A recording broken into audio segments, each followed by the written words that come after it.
Magandang gabi po sa inyong lahat na ngayon ay nakatunghay sa programa ng Church of God's Miracles. Jesus is the answer. At ako po ang lingkod, nakakasangkapanin ng Diyos, Pastora Alice Serrano po. At bago po tayo lubusang pumalaot, tayo po muna ay manalangin. Aming Ama na nasa langit, Diyos na makapangyarihan sa lahat, nagpapasalamat po kami, Panginoon, sa pagkakataon na muli ay binigyan mo kami ng oras upang makipagniig sa iyo sa Espiritu at katotohanan. Salamat na mahahayag muli ang katotohanan na iyong salita. Salamat din sa mga taong hinipo mo ang puso upang makiisa sa palatuntunan na ito. Maraming pong salamat, Panginoon, at dalangin ko ang pagkilos ng banal na Espiritu. Magkakalayo man kami, hindi magkakasama, pero bubuklorin mo kami ng iisang Espiritu at ang Espiritu Santo ay malayang gagalaw sa puso ng bawat tagapakinig. Marami po salamat at ako na yung lingkod ay napapasakop sa ilalim ng iyong kapangyarihan. Tunay ngang wala po akong magagawa sa ganang sarili ko. Kasangkapan mo lamang po ang aking labi at mangyari ang iyong kalooban, Panginoon. At patuloy na yung pangako mo, lalakip, tanda at himala sa pagpapahayag ng mga salita. Lord, maganap, Panginoon, upang sa bawat makakapakinig nito ay tunay nga na makakilos kang lubos sa puso po nila at maranasan nila ang iyong presensya at ang iyong mga pagtugon sa kanilang mga dalangin. Salamat po ng marami, Panginoon, sa iyo po ang papuri at parangal. Sa pangalan ni Jesus, ito po aming dalangin. Amen. Amen. Purihin ang Diyos at muli magandang gabi po sa inyong lahat. At ngayon pong gabi atin pong tunghayan ang aklat po ng Mateo, Kabanata 11, ang talata po ay 28. Ayan, kung meron po kayong Biblia, pwede nyo pong tunghayan. Babasahin ko po. Sabi rito, magsiparito sa akin kayong lahat na nangapapagal at nangabibigatang lubha, at kayo'y aking pagpapahingahin. Pinagpapala po ng Diyos lagi ang kanyang mga salita. So atin pong pag-uusapan ay pinamagatan kong lumapit kay Jesus. Ayan, at tune in lang po, mataimtim na pakikinig ay ilaan po natin sa Diyos. Marami pong mga tao sa ngayon ay nakakaramdam ng kapaguran. Maraming pagod na sa mga hinaharap na problema, pagod na sa mga responsibilidad na nakaatang tungkulin, maging to ay sa tahanan o kaya na may sa trabaho o sa ministeryo. Maraming mga taong napapagod na sa dami ng alalahanin sa buhay, pangpamilya o mga gastusin o bayarin. Ito po ay pumapagod ng bawat isipan.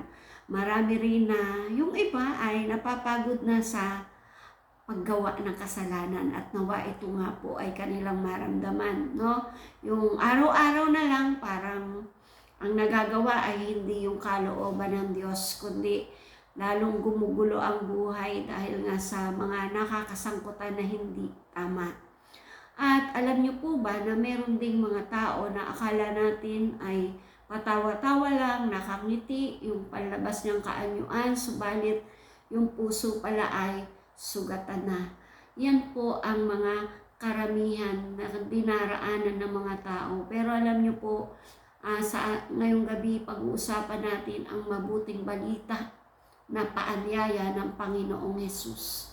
Ang paanyayang ito ay hindi para sa mga perpektong tao. Kaya kung inaakala mo ikaw ay perpekto, hindi ito para sa iyo. Praise God. Pero kung iniisip mo kailangan mo Diyos, sa iyo to, kapatid. At hindi rin ito sa taong malalakas, no? Yung parang akala nila lahat kaya nila. Hindi rin ito sa mga taong relihiyoso na lahat na lang ng ginagawa niya ay mabuti, wala akong ginagawang masama, lahat ng sinasabi sa simbahan ay aking ginagawa o tinutupad. Ang paanyaya po ay para sa lahat ng napapagal. Ang sabi po roon, maging dun sa nabibigatang lubha. Kaya ikaw, kapatid, ikaw na nakikinig ngayon, kung meron kang pagkapagod na nararamdaman, meron kang bigat na bigat ang iyong damdamin, ang iyong loob, makinig ka po.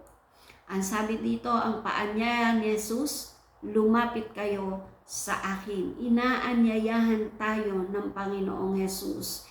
Hindi niya sinabing lumapit tayo sa simbahan o pumunta ng simbahan. Hindi din niya sinabing pumunta ka doon sa mga politikong tao o sa pastor o sa kung kahit kanino man, kaibigan, hindi po niya yon sinabi. At lalong hindi rin naman niya sinabi na ayusin mo muna ang buhay mo bago ka lumapit sa akin. Wala po siyang ganon. Tayo po sa ating mga pamumuhay, di ba? Pag may sakit tayo, nagpupunta tayo sa doktor. Kapag tayo ay may problema, naghahanap tayo ng counselor o tagapayo. O kaya yung mga kaibigan na mahihingahan natin. At kapag may utang at kapag walang pera, ayan, kanino tayo lumalapit? Sagutin na lang po ninyo sa sarili nyo. Kapag lupaypay ang kaluluwa ng isang tao o yung espiritu niya, o sugatan na ang kanyang damdamin, marami nang bumabagabag sa kanyang puso at isipan.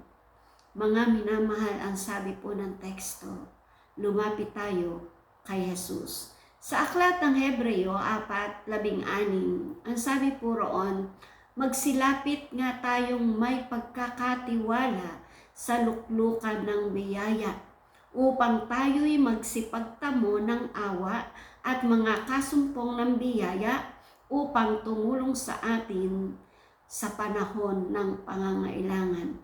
So yun po, no? Sabi doon, may pagkakatiwala na lumapit tayo. Kanino?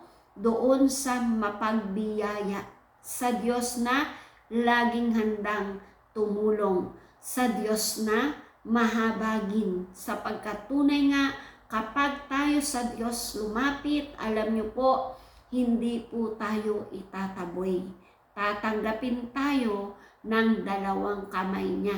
No, yayakapin ka pa. Yun po ang ating Diyos o ang Panginoong Jesus na ipinapakilala ko sa inyo. Sa lahat ng ating pangailangan, handang tumulong ang ating Panginoong Jesus. Sa aklat po ng Isayas 55:1, o lahat ng nangauuhaw, magsiparito kayo sa tubig, at siyang walang salapi, magsiparito kayo. Kayo'y magsibili at magsikain. Oo, kayo'y magsiparito, kayo'y magsibili ng alak at gatas ng walang salapi at walang bayan. Ito po ay paanyaya ng Diyos noon pa man. Sabi doon, kung nauuhaw ka, pumunta ka sa Diyos. Bakit? Ang Diyos ay ang bukal ng tubig ng buhay. At ang sabi pa, ang maganda dito, sabi doon, kung wala kang salapi, magbibigay siya, magpapakain siya, walang bayad. Makakabili ka, matatamo mo yung gatas o alak o tinapay, walang bayad. Kaya kahit walang pera, kapag tayo ay lumapit sa Diyos, makakasumpong tayo ng kabusugan at matitighaw ang ating kauhawan. Kaya nga sa panahon ng Panginoong Yesus, nung nagmi-ministeryo siya, ang sabi niya, kinote po niya to sa aklat ng Juan 7:37, sabi doon, nang huling araw nga na dakilang araw ng kapistahan, si Jesus ay tumayo at sumigaw na nagsasabi, kung ang sino mang tao'y nauuhaw, pumarito siya sa akin at uminom. So makita po natin na yung sinabi sa lumang tipan ay sinabi na si Jesus, siya yun. Pumarito ka sa kanya kung ikaw ay nauuhaw at paiinumin ka ni Jesus. Yun po, kaya nga libre ang paglapit kay Jesus. Si Jesus ang tugon sa anumang pangangailangan po ng bawat isa. Ang imbitasyon ng Diyos ay para sa lahat. Hindi lang doon sa malilinis ang puso. Hindi lang po doon sa mga taong sabihin nating may eksklusibong buhay, kundi sa lahat ng nangangailangan. Kaya kapatid, kung inaakala mo na kailangan mo ang Diyos sa buhay mo, sabi ng Santiago 4:8, magsilapit kayo sa Diyos at siya ay lalapit sa inyo. So, lumapit lang po tayo sa Diyos. Lumapit lang po tayo kay Jesus at lalapitan tayo ng Diyos. Naalala niyo yung prodigal son na lumayo sa kanyang magulang, sa kanyang ama? At nung matubos na yung kanyang mga kinuhang mana sa kanyang ama, nung manumbalik, alam niyo po, na sa kanyang pag-uwi, patakbo siyang sinalubong ng kanyang ama. At ganun din po sa atin. Isang hakbang papalapit sa Diyos, patakbo kang sasalubungin ng ating Diyos. Bukas ang kanyang mga kamay. Yayakapin ka. Ayan. So, pangalawang puntos, ang paanyaya ay sa mga napapagod at nabibigatang lubha. Kung inakala mong pagod na yung physical mo, sa sobrang kakatrabaho, sa sobrang walang pagtigil na paggawa, maging sa bahay, maging sa ministeryo, napapagod na yung iyong katawan, yan po ay paanyaya sa mga taong nabibigatan, na napapagod. Kung pagod na rin yung iyong damdamin, puno ka ng takot, kapaitan, kabiguan, lahat na lang ng ginagawa mo, nabibigo ka, ayan, kasama ka dun sa nabibigatang lubha. Kung ang iyong isip lagi ng balisa, nalilito ka na, hindi mo na alam kung talaga, hindi mo na maintindihan, alin nga ba ang tama? No, sa dami ng mga inaalok sa mundo, alin nga ba? Alam mo, nakakapagod talaga yun. No? Kaya kasama ka dun sa inaanyayahan. Kung pagod na ang ating espiritual, yung kaluluwa na napagod. Alam nyo bakit napagod? Kasi kulang sa pagsamba. Bakit pagod ang kaluluwa? Hindi kumakain ng espiritu ng salita ng Diyos. Bakit napagod ang kaluluwa? Wala nang ugnayan sa ating Panginoon. Sige lang ang ministeryo, sige lang yung hayop, pero walang intimate na relasyon sa Panginoon, nakakapagod po talaga yon. Kaya kung ang pakiramdam mo ay yung mga ito ay yung nararamdaman sa iyong pagkatao ngayon, hanggang sa oras na ito, alin man sa mga yon, yung nararamdaman mong pagkapagod, inaanyayahan ka ni Jesus. Lumapit ka kay Jesus. Marami encouragement tayo na naririnig sa paligid natin, di po ba? Pag yung bawa, dumaing tayo na pagod na, sasabihin ng mga kaibigan o ng mga kung sino man yung kaharap natin, aba, magpakatatag ka. Lakasan mo yung loob mo. At sasabihin pa iba, huwag kang iiyak, matatapos din yan. Di ba? Mga tipong ganon. Tapos sabi naman ng iba, mag-move on ka. Habang buhay may pag-asa. Tama po yun, no? Na habang buhay ay may pag-asa kung nasa Diyos po tayo. At may katotohanan na makaka-move on talaga kapag lumapit kay Jesus. Kay Jesus, punong-puno ng pag-asa. Sabi nga ni Apostol Pablo, 2 Korinto 4:16, kaya't hindi kami nasisiraan ng loob. Kahit na humihina ang aming katawang lupa, patuloy namang pinalalakas ang aming espiritu araw-araw. So ito po ay nararanasan ni Apostol Pablo na sabi doon, kahit napapagod yung katawan niya dahil sa paghayo, paglalakbay, pagmiministeryo, sabi doon, hindi siya nasisiraan ng loob. Bakit?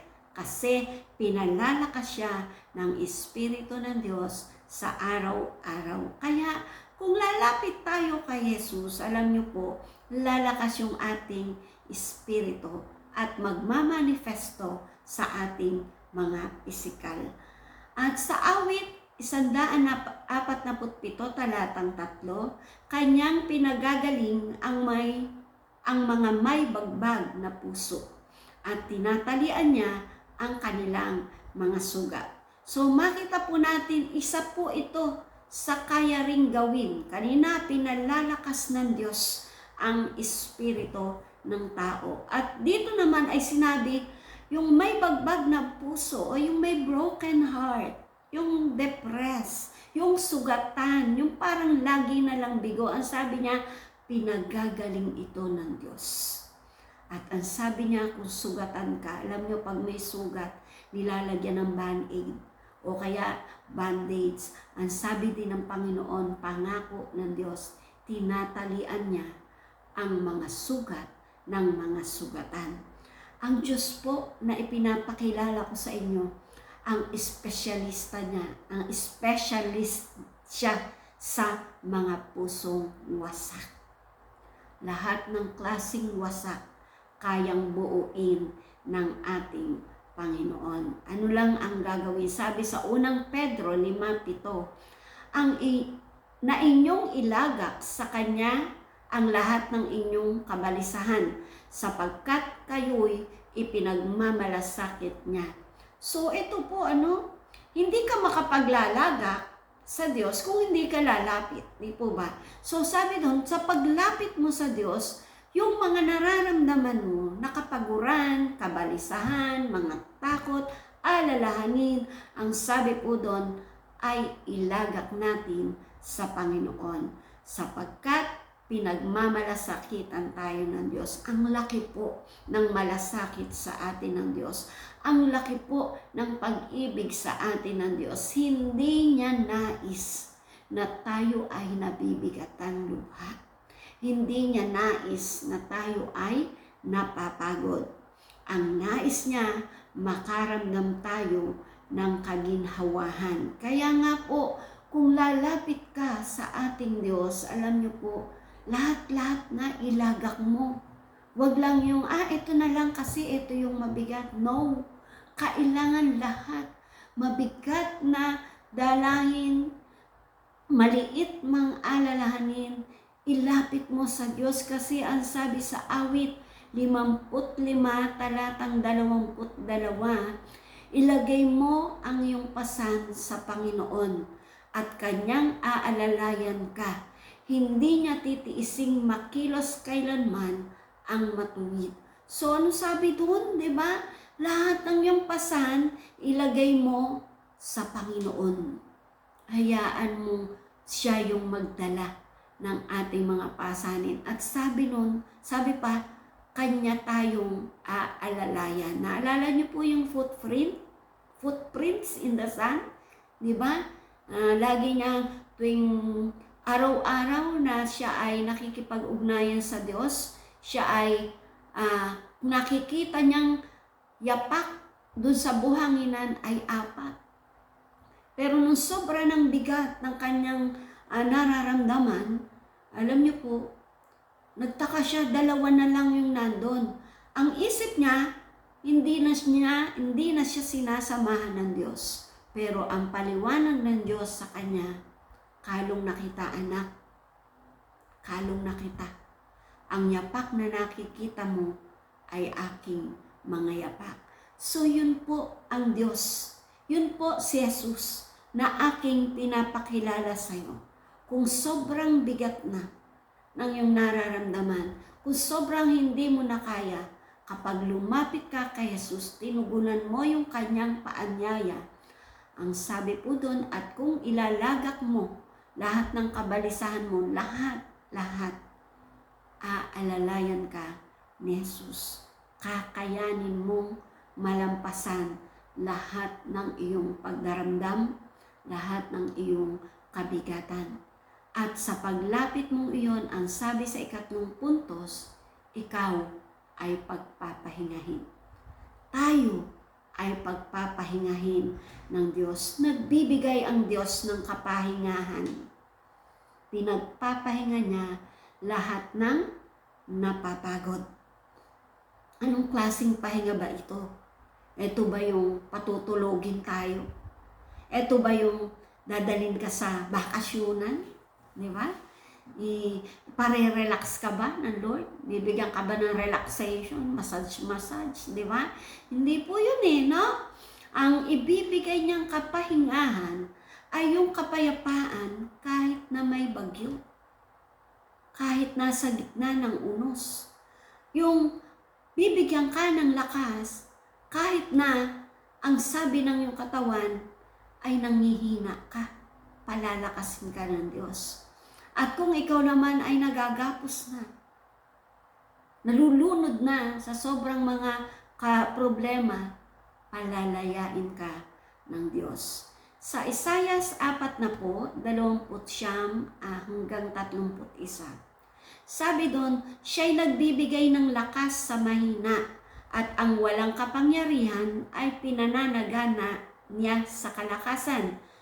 At sa 31, sabi doon, ngunit silang nangaghihintay sa Panginoon ay nangagbabagong lakas. Sila'y papailan lang na may mga pakpak na parang agila. Sila'y magsisitakbo at hindi mga papagod. Sila'y magsisilakad at hindi mangaghihina. So makita po natin dito na kayang magbigay ng Diyos ng kalakasan. Kung nanghihina ka na, kung sa tansya mo lupaypay ka na, kung ikaw ay lalapit kay Jesus at ilalagak mo ang lahat ng bigat na yan, alam niyo po, papalitan ni Jesus ng kalakasan. Palalakasin kang lubos ng Diyos. Ang sabi po, magpapanibagong lakas. Lakas ng katulad ng agila. Grabe po, no? Yung agila, ang lipad niyan mataas kaysa bagyo. Yun po yung lipad ng agila. At ganon yung ibibigay na kapalit ni Jesus dun sa mga nararamdaman mo sa ngayon. Sabi doon, kahit magsitakbo, pag napalitan na, hindi mapapagod. Kahit magsilakad, hindi manghihina. So, ang pahingang tinutukoy dito ay yung pakikipagpalit mo kay Jesus. Yung maglalagak ka ng iyong bigat, bibigyan ka naman niya ng kapayapaan. Yung ibibigay mo sa lahat yung mga sugat mo, yung mga kabiguan mo, yung mga kapanglawan mo, at bibigyan ka naman niya ng kagalingan. Yun po yung kapahingahan na tinutukoy ni Jesus na ibibigay niya sa mga taong nabibigatang lubha. Sabi pa po sa awit 31:25, sapagkat aking bibigyan kasiyahan ang pagod na tao, at sa lahat ng mapanglaw na tao ay aking pinasasaya. O grabe po, di ba? Sabi doon, bibigyan ng kasiyahan yung mga napapagod na tao. At kung napapanglaw ang tao, kanyang pasasayahin. Alam niyo po, di ba? Yung mga nanay o kaya mga lola katulad ko, di ba? Pag misa napapagod tayo, o yung nanay, pero pag yung anak o yung apo ay sumayaw sa harap mo, nagpakitang gilas, di ba? Sabi natin, nakakawala ka ng pagod. Napapasaya mo naman ako, apo, di ba? Napapasaya mo ako, anak, no? Alam niyo po, kung napapasaya tayo ng mga bigay na yan ng Diyos, pinagkatiwala sa atin, apo at anak nagpapasaya sa atin, lalong higit kaya kang pasayahin ng Diyos. Lalong higit na kayang bigyan ka ng kasiyahan ng Diyos. Sapagkat ang sabi sa aklat ng Juan 14:27, ang kapayapaan ay iniiwan ko sa inyo.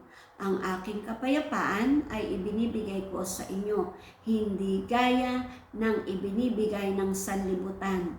Ang ibinibigay ko sa inyo, huwag magulumihanan ang inyong puso ni matakot man. So yun po yung ibinibigay na kapayapaan ng ating Panginoong Hesus. Sabi doon, hindi katulad ng kapayapaang ibinibigay ng sanlibutan. Kasi alam nyo, pag minsan, aalukin tayo ng kapayapaan ng mga kaibigan, pero pag bumalik ka na ng bahay mo, dala-dala mo pa rin yung problema mo. Pero dito, pag kay Jesus ka lumapit, alam nyo po, anumang sitwasyon ng buhay mo, aaliwin ka ng Diyos. Pasasayahin ka ng kapayapaang mula sa Diyos. Papanatagin ka ng Diyos. Yung kahit ba ang dami mong problema, makakaramdam ka ng kapayapaang mula sa Diyos. Kasi ang sabi niya sa Exodo 33:14, at kanyang sinabi, ako'y sa iyo at ikaw ay aking bibigyan ng kapahingahan. Pangako po yun ng Diyos. Noon pa man, lumang tipan, hanggang sa panahon ngayon, sa bagong tipan, at hanggang sa oras na ito. Binibigyan ng Diyos ng kapahingahan ang taong sa Kanya ay lalapit. Ang taong siya ay kikilanlin. Lalagi sa atin ang presensya ng Diyos. Kaya nga po, kung nabibigatan kang lubha, no? At gusto mong magpahinga, ang paglapit kay Jesus ang siya pong susi. Bibigyan niya ng kagaanan ang ating pakiramdam, ang iyong pakiramdam. Lubos kanyang papayapain, papanatagin ang puso, at makasusumpong ng kaaliwan kay Jesus. Ang sabi po sa Aklat ng Mga Gawa, huling talata, 3:19. Kaya nga magsisi kayo at magbalik loob sa Diyos upang patawarin ang iyong mga kasalanan. At nang sa gayon ay sumapit ang panahon ng pagpapanibagong lakas mula sa Panginoon.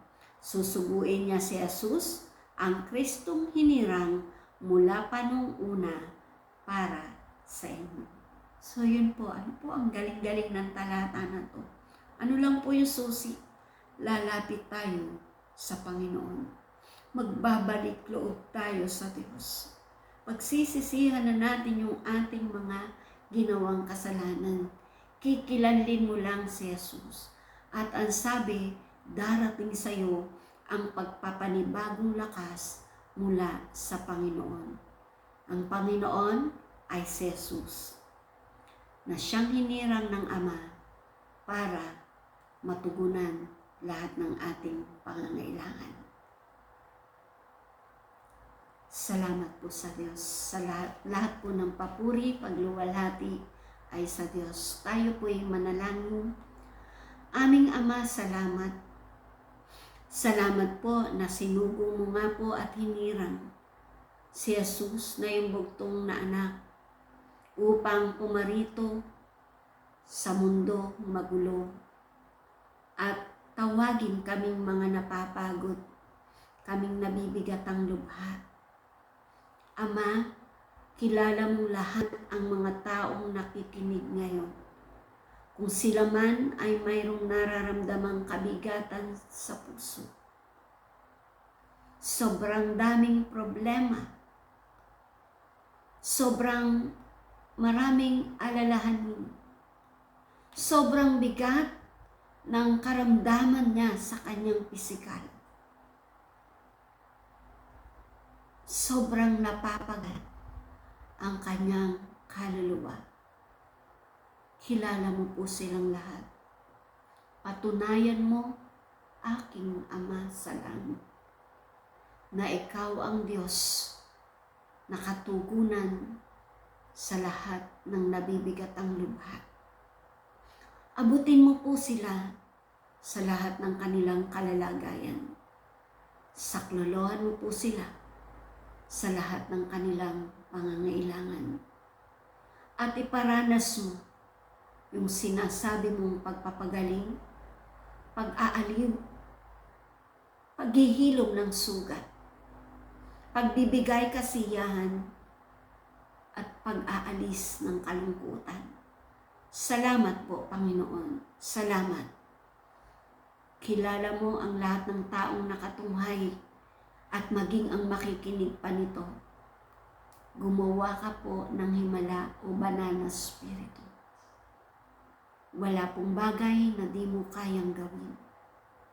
Lahat ng lalapit sa iyo, magpapakumbaba, kikilanlin ka, ay patuloy na tutugunan mo sa kanilang pangailangan. Maraming po salamat. At patuloy, Ama, inilalapit ko sa iyo ang aming bansa. Mahabag ka pong lubha sa bansang ito. Kahabagan mo lahat ng namiminuno sa bansa. Kahabagan mo lahat ng nananahan sa bansang ito. Maging ito ay mamamayang Pilipino o mga estranghero, Ama. Salamat. Saklolohan mo kaming lahat. Ikawad mo ang iyong kahabagan. Sa iyong pagkahabag, lumalakip ang himala. Kung kaya't naniniwala ako, sa pananaw namin, sa aming pananaw, walang pag-asa ang bansa. Walang pag-asa ang mamamayan. Pero dahil sinabi mo, ikaw ang Diyos na makapangyarihan, walang bagay na mahirap sa iyo. Kami ay lubos na nagtitiwala sa iyo. Inilalagak sa iyong paanan ang bansang Pilipinas, ang mamamayang Pilipino, ang mga estranghero sa bansang ito, ang mga pamunuan ng bansang ito. Sa iyong paanan ay amin pong nilalagak at gagawa ka ng himala. Salamat po, Panginoon. Salamat. Mahal mo po ang bansang Pilipinas, hindi mo po titikisin. Pagmamalasakitan mo kaming lubos at ipararanas kasaganaan, kapayapaan na nagmumula sa iyo. Salamat po, Ama. Salamat na sa gabing ito, tinugon mo ang aming mga dalangin. Salamat po na patuloy mo pa po, Panginoon, papalain ang bawat programa ng Church of God's Miracles. Marami pa pong maabot ng mga tao upang makasumpong ng iyong pagliligtas. Marami po salamat. Sa iyo po ang pinakamataas na papuri at parangal sa pangalan ni Jesus. Amen. Amen. Purihin ang Diyos at magandang gabi po sa inyong lahat. Patuloy niyo pong subaybayan ang Jesus is the Answer. Ito po ay tuwing ika-6 ng hapon. Konting oras lang naman po. Inyo po itong tangkilikin at makakaranas kayo ng kaginhawahan. Meron pa po kaming daily manna na ginaganap araw-araw sa 7 ng umaga naman po. At yung live streaming namin ng services sa bawat linggo, meron din po 3 service po yun. Pwede nyo pong pakinggan upang lumago sa pananampalataya at tumibay bilang isang Kristiyano. Shalom everyone. I love you po.